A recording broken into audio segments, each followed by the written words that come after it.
মানুষকে খাওয়াবেন, মানুষকে কি করবেন? খাওয়ানোর চেয়ে ভালো নফল ইবাদত আছে? কিয়ামতের দিন আল্লাহ তাআলা বলবে, হে বনি আদম, আমি তোমার কাছে খাবার চাইছিলাম, তুমি আমারে খাবার দাও নাই। বনি আদম বলবে, আল্লাহ, আপনি যদি খাবার চাইতেন খাবারের বস্তা নিয়ে যাইতাম। আল্লাহ তাআলা বলবেন, এই যে না খেয়ে থাকা পথ শিশুগুলো, মানুষকে খাওয়াবেন। মানুষকে কি করবেন? খাওয়ানোর চেয়ে ভালো নফল ইবাদত আছে? কিয়ামতের দিন আল্লাহ তাআলা বলবে, হে বনি আদম, আমি তোমার কাছে খাবার চাইছিলাম, তুমি আমারে খাবার দাও নাই। বনি আদম বলবে, আল্লাহ, আপনি যদি খাবার চাইতেন খাবারের বস্তা নিয়ে যাইতাম। আল্লাহ তাআলা বলবেন, এই যে না খেয়ে থাকা পথ শিশুগুলো, মানুষকে খাওয়াবেন। মানুষকে কি করবেন? খাওয়ানোর চেয়ে ভালো নফল ইবাদত আছে? কিয়ামতের দিন আল্লাহ তাআলা বলবে, হে বনি আদম, আমি তোমার কাছে খাবার চাইছিলাম, তুমি আমারে খাবার দাও নাই।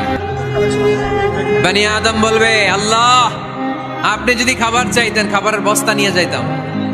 আল্লাহ তাআলা বলবেন, এই যে